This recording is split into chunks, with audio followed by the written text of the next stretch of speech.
SIR form ফিলআপের পরেও খসড়া লিস্টে নাম নেই যাদবপুরের অধ্যাপকের। বিএলওকে জানিয়েও কাজ হচ্ছে না বলে অভিযোগ। এদিকে বেহালার বাসিন্দা যিনি ইসরোর বিজ্ঞানী এবং তার ইঞ্জিনিয়ার ভাই এসআইআর ফর্মই পাননি বলে অভিযোগ। খসড়া তালিকায় তাদের নামও নেই। বেহালার ঘটনায় রিপোর্ট তলব কমিশনের।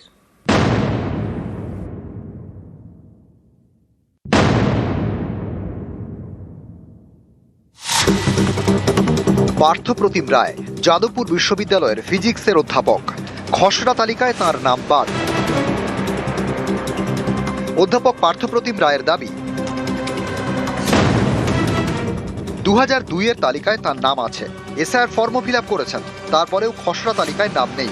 2002 এর এসআইআর লিস্টে নাম আছে, তারপরে আমি প্রত্যেকটা ইলেকশনেই ভোট দিয়েছি। আমি এনওয়ারেশন ফর্ম গত 20 নভেম্বর জমা দিই। তারপরে দেখলাম যে ডিলিটেড লিস্টে সেখানে আছে, সেখানে লেখা আছে আনট্রেসেবল অর অ্যাবসেন্ট। বিএলও কে যখন ফোন করি তখন উনি বলেন যে না, কোনো টেকনিক্যাল প্রবলেম হতে পারে। আমার কোনো দোষ নেই, আমি কেন নতুন করে আবার অ্যাপ্লাই করবো যে আমার নাম ইনক্লুশনের জন্য। ওয়েস্ট বেঙ্গল স্টেট ইলেকশন কমিশনে অভিযোগ জানিয়েছি, দিল্লি চিফ ইলেকশন কমিশনেও ইমেলে অভিযোগ জানিয়েছি। এখনো পর্যন্ত কোনো রেসপন্স কোনো তরফ থেকে কিছু নেই। বেসিক্যালি এটা হ্যারাসমেন্টের চূড়ান্ত।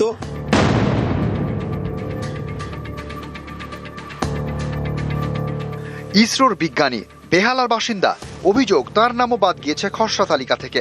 নাম নেই তার ইঞ্জিনিয়ার ভাইয়েরও।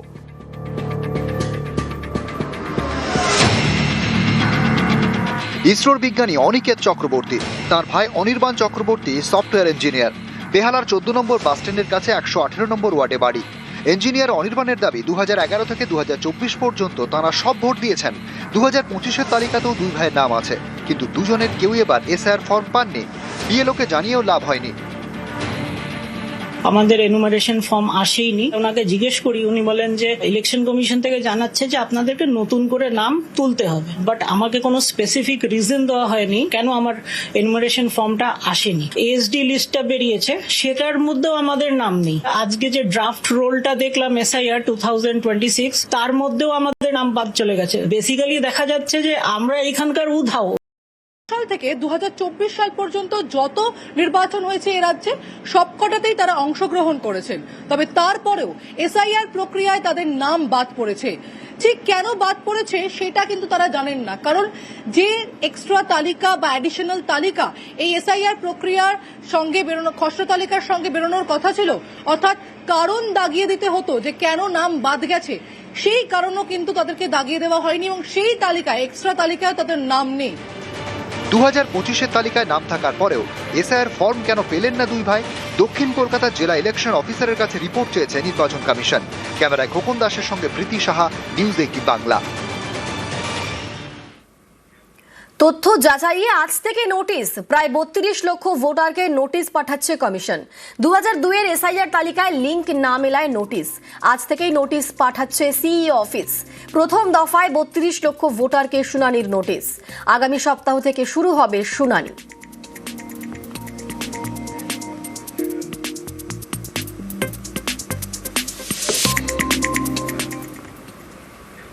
এসআইআর শুনানিতে ব্যাহত হতে পারে মাধ্যমিক, আশঙ্কা প্রকাশ করে জেলা শাসকদের চিঠি পর্ষদের। 2 ফেব্রুয়ারি 2026 থেকে শুরু মাধ্যমিক। মাধ্যমিকের সময় এসআইআর এর শুনানি চললে শিক্ষক সংকটে মাধ্যমিকে প্রভাব পড়ার আশঙ্কা। জেলা শাসকদের চিঠি মধ্যশিক্ষা পর্ষদ সভাপতি।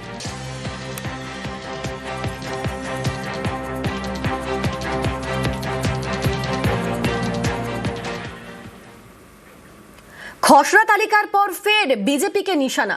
বিজেপির অনুপ্রবেশ তত্ত্ব খারিজ বলে দাবি অভিষেকের। বাংলার অপমানে কান ধরে উঠবোস দাবি। যে তালিকাটা বেরিয়েছে এটা খসড়া তালিকা, এটা ড্রাফট লিস্ট, এটা কি ফাইনাল ধরে নেওয়ার কোনো কারণ নেই। কিন্তু যারা বাংলাকে খাটো করে, ছোট করে, অনুপ্রবেশকারীদের আতুরঘর বলে বাংলাকে আখ্যায়িত করেছিল বা বাংলাকে কালিমালিপ্ত করেছিল, 1 কোটি রোহিঙ্গা, 1.5 কোটি রোহিঙ্গা বাদ যাবে, 1.5 কোটি বাংলাদেশি থাকে, তাদের তথ্য কার্যত ইলেকশন কমিশনারই এসআইআরই খারিজ করে দিয়েছে। যে উদ্দেশ্য নিয়ে বিজেপি তাদের সহকারী সংস্থা নির্বাচন কমিশনকে কাজে লাগিয়ে বাংলায় এসআইআর করতে চেয়েছিল, তারা মুখ থুবড়ে পড়েছে এবং তাদের ষড়যন্ত্র সর্বৈবভাবে ব্যর্থ। এবং বাংলাকে যারা অপমানিত করেছিল বাংলাদেশিদের আতুরঘর বলে, তাদের উচিত জনসমক্ষে এসে কান ধরে বাংলার 10 কোটি মানুষের কাছে ক্ষমা চেয়ে ভারতবর্ষের কাছে অন্ততপক্ষে বাংলাকে বদনাম করার জন্য কান ধরে উঠবস করে ক্ষমা চাওয়া। খসড়া প্রকাশের পর ফের তরজা, বিজেপির অনুপ্রবেশ তত্ত্বকে নিশানা অভিষেকের, কান ধরে উঠবোস দাবি, অভিষেকে পাল্টা আক্রমণ সুকান্তর। যারা বাংলাকে খাটো করে ছোট করে অনুপ্রবেশকারীদের আতুরঘর বলে বাংলাকে আখ্যায়িত করেছিল বা বাংলাকে কালিমালিপ্ত করেছিল, 1 কোটি রোহিঙ্গা 1.5 কোটি রোহিঙ্গা বাদ যাবে, 1.5 কোটি বাংলাদেশি থাকে, তাদের তথ্য কার্যত ইলেকশন কমিশনারই এসআইআরই খারিজ করে দিল। বাংলাকে যারা অপমানিত করেছিল বাংলাদেশিদের আতুরঘর বলে, তাদের উচিত জনসমক্ষে এসে ভারতবর্ষের কাছে অন্ততপক্ষে বাংলাকে বদনাম করার জন্য কান ধরে উঠবস করে ক্ষমা চাওয়া। আমার মনে হয় না এটা মমতা বন্দ্যোপাধ্যায়ের বুদ্ধি, এটা অভিষেক বন্দ্যোপাধ্যায়কে আইপ্যাক করাচ্ছে বিএলএ 2দেরকে নিয়ে, যাতে করে নামগুলো বাদ না যায়, মৃত ভোটারদের নাম পাল্টে ঢুকিয়ে দেওয়া যায়, সেই চেষ্টাটা চলবে। আমার বিশ্বাস নির্বাচন কমিশন এসআইআর করছে, এটা তো বিজেপির কাজ বা তৃণমূলের কাজ নয়। আমরা শুধুমাত্র সহযোগিতা বা অংশগ্রহণ করতে পারি রাজনৈতিক দলে। তো ইলেকশন কমিশনের কাজ হচ্ছে নির্ভুল ভোটার তালিকা তৈরি করা। বসিরহাটে গিয়ে না দাঁড়িয়ে থাকতে বলুন, অনুপ্রবেশকারী দেখতে পাবেন। আর যদি তাও না হয়, বাংলাদেশে পাঠিয়ে দিচ্ছি, ঘুরে আসুন, একবার দেখে আসুন কারা কারা ছিল এখানে, তার মামারা। বাগদার বুথে ভুতুড়ে ভোটার, 490 ভোটারের মধ্যে খোঁজ নেই 165 জনের। বাগদার খড়ের মাঠের 24 নম্বর পার্টের ঘটনা। ঠিক কি ঘটনা, আমাদের সঙ্গে রয়েছেন প্রতিনিধি অনিরুদ্ধ। অনিরুদ্ধ, কি খবর পাওয়া যাচ্ছে? দেখো অনিরুদ্ধা, একদমই উত্তর 24 পরগনার বাগদা ব্লকের সিন্দানি গ্রাম পঞ্চায়েতের খড়ের মাঠ এলাকায় 24 নম্বর বুথে এই ঘটনা ঘটেছে। সেখানে 490 জন ভোটারের মধ্যে এসআইআর ফর্ম বিলি করবার সময় দেখা যায় যে 165 জনের খোঁজ নেই, অর্থাৎ এলাকায় তাদের কোনো অস্তিত্ব নেই, এলাকার সাধারণ মানুষও তাদেরকে চেনেন না।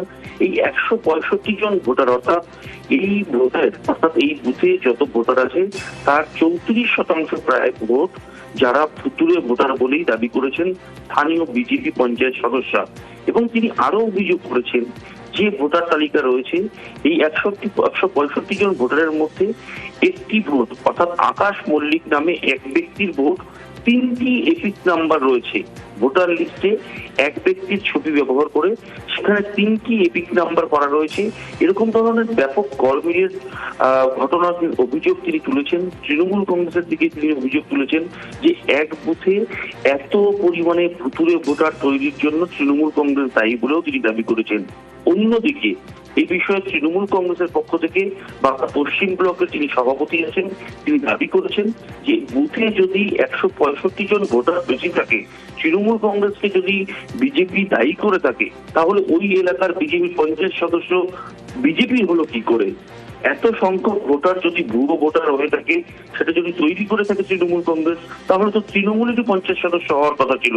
তিনি পাল্টা অভিযোগ করেছেন বিজেপির বিরুদ্ধে এবং বিডিও এই বিষয়ে জানিয়েছেন যে এত সংখ্যক ভোটার কি করে এই বুথে বেশি হলো সেটা এখনো তদন্ত করা হচ্ছে এবং খতিয়ে দেখা হচ্ছে এত ভোটার কোথায় গেল বা কি হলো। ধন্যবাদ। এসআইআর ফর্ম নাও, দেশে সবাই কি আর কিছু লোকে পায়নি, ও খুঁজেই পায় নাই। মানে এই এলাকায় থাকে না? না না, এই অন্য জায়গার ভোটার 100-150 এরকম হবে, 100-150 ওইরকম হবে। তো কতদিন প্রচার করেছিল বিএলও? 2 দিন প্রচার করেছিল। 2 দিন প্রচার করেছিল, তারপরে তো পাওয়া যায়নি। না না, এসআইআর যে ফর্ম নিয়ে প্রচার করে বেড়াইছে আমাকে বিএলও, সে লোক পায়নি। কত লোককে পাইনি? তা প্রায় 200। কোথাকার এখন কি করে বলবো, কোথাকার কেউই চিনতে পারে না একটাও ছবি। এই এলাকায় থাকে না? না, সেসব এই এলাকায় না, সব ভংচং, সব প্রায় 200 ফর্ম দেখলাম। এই জায়গার ভোটার না, যেগুলো না একজনও চিনতে পারে নাই। 2002-এ পানিহাটির তৃণমূল কাউন্সিলর অনুপম দত্তকে খুন করা হয়। সেই খুনের ঘটনায় 3 দোষীকে আমৃত্যু কারাদণ্ডের নির্দেশ দিল বারাকপুর আদালত।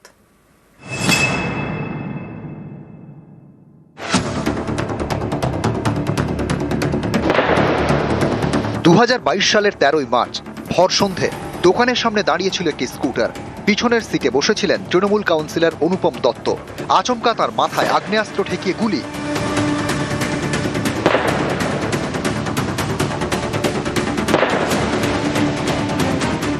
বছর 3 আগে এভাবেই খুন করা হয় উত্তর 24 পরগনার পানিহাটি পুরসভা তৃণমূল কাউন্সিলর অনুপম দত্তকে।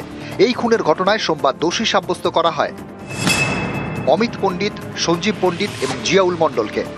বুধবার হলো সাজা ঘোষণা। 3 দোষীকে আমৃত্যু কারাদণ্ডের নির্দেশ দিল বারাকপুর আদালত। অনুপমের মা এই ঘটনার পরে 2 বছর কোমায় চলে যায় পুত্র শোকে, বাচ্চাগুলো অসহায় হয়, এবং since it is a pre plan murder with cruel brain, so the capital punishment was the only solution. আমি কোর্টের কাছে সেই প্রেয়ারটা করেছিলাম।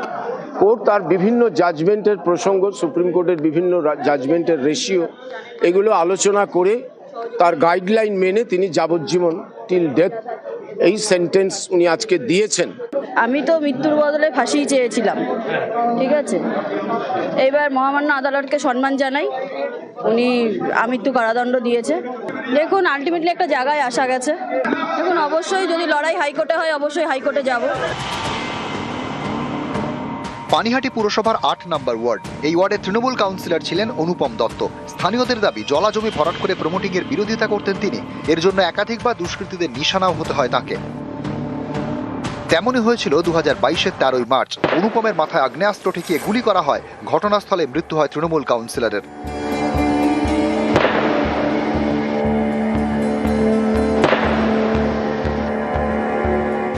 এরপর অমিত পণ্ডিত, সঞ্জীব পণ্ডিত এবং জিয়াউল মণ্ডলকে গ্রেপ্তার করে পুলিশ। সম্প্রতি কলকাতা হাইকোর্ট থেকে জামিনে মুক্তি পান সঞ্জীব। সোমবার 3 জনকে দোষী সাব্যস্ত করে বারাকপুর আদালত। বুধবার তাদের আমৃত্যু কারাদণ্ডের নির্দেশ দিলেন বিচারক।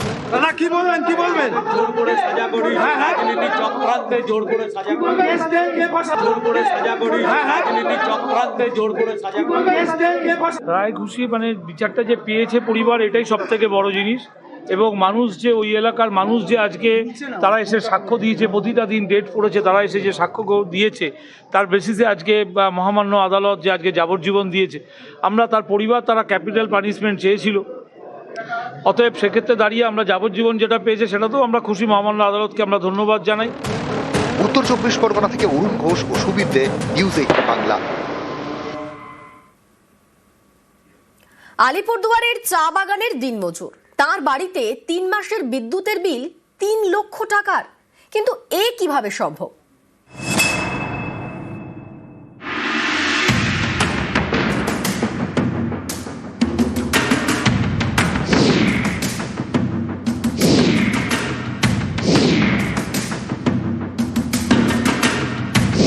আলিপুরদুয়ার 1 ব্লকের বাসিন্দা পরেশ ওরাও মথুরা চা বাগানের দিনমজুর। তার বাড়িতে বিদ্যুতের বিল এসেছে 3 লাখ টাকা। এ কিভাবে সম্ভব? মাথায় হাত গরিব পরিবারের। তাঁদের দাবি, বাড়িতে 3টি লাইট, 1টি ফ্যান, তাতেই 3 মাসে বিদ্যুতের বিল 2,76,000 টাকা। এর আগের 3 মাসে বিদ্যুতের বিল এসেছিল 497 টাকা, কিন্তু এবার প্রায় 3 লক্ষ টাকার বিল। বাড়িতে আমার খালি 3টা লাইট জ্বলে, 1টা ফ্যান আছে। ইলেকট্রিক ডিপার্টমেন্ট আমাকে বললো কি তোমার কারেন্ট জ্বলছে, তোমাকে দিতে হবে। আমরা তো গরিব মানুষ, আমার তো মনে হয় ইলেকট্রিক ডিপার্টমেন্টের কোনো ফল হয়, রিডিং টিডিং করতে আছে, ওদের ফল হইতে পারে, না মিটারে কোনো খারাপ আছে। দেখলাম 27,000 ইউনিট কনজাম্পশন হয়েছে, ঠিক আছে। এইটা ওকে এখন দিতে বারণ করবেন, কিছু করতে হবে না, আমি লোক পাঠিয়ে ওটাকে ভেরিফাই করে নেব। মানে মিটারের সাথে একবার ভেরিফাই করতে হবে কনজিউমার প্রিমিসেসে, তাহলে ওটা ভেরিফাই করুক। 27,000 ইউনিট কি করে হলো আমি তো মাথায় ঢুকছে না, ঠিক আছে। যেটা হয় আমি জাস্টিস একটা দিয়ে ঠিক করে দেবো।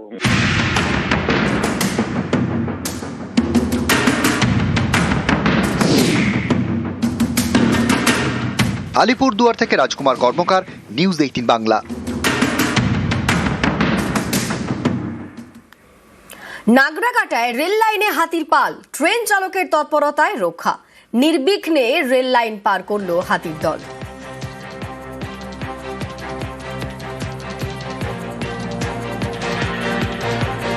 আমাদের সঙ্গে রয়েছেন প্রতিনিধি রকি। রকি, কিভাবে সম্ভব হলো? দেখো, রেল চালকের তৎপরতায় কিন্তু ফের হাতির প্রাণ বাঁচল। ঘটনাটি ঘটেছে চালসা থেকে নাগরাকাটাগামী রেল লাইনে।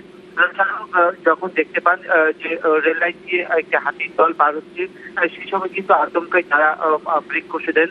বুধবার চালসা থেকে নাগরাকাটাগামী ইউপি ক্যাপিটাল এক্সপ্রেসে এই ঘটনা ঘটে। জানা যায় যে এই দিন বিকেলবেলা যখন ট্রেনটি গন্তব্য উদ্দেশ্যে যাচ্ছিল সেই সময় আচমকাই রেল লাইনের উপরে উঠে যায় একটি হাতির পাল এবং তারা তা দেখে নিয়ে কিন্তু রীতিমতো ব্রেক করে এবং ট্রেন দাঁড় করিয়ে দেয়। বেশ কিছুক্ষণ ধরে সেই হাতির দলটি রেল লাইন পার হয়ে জঙ্গলে প্রবেশ করার পর তারপর কিন্তু গন্তব্যের উদ্দেশ্যে রেলটি রওনা হয় এবং এই ঘটনায় কিন্তু অনেকগুলি হাতির প্রাণ বেঁচে যাওয়ায় খুশি পরিবেশ প্রেমীরা। অনিন্দিতা। বেশ, ধন্যবাদ রকি। আরো একবার জানাই, নির্বিঘ্নে রেল লাইন পার করলো হাতির পাল। জলপাইগুড়ির নাগরাকাটার ঘটনা, নাগরাকাটায় রেল লাইনে হাতির পাল। ট্রেন চালকের তৎপরতায় রক্ষা।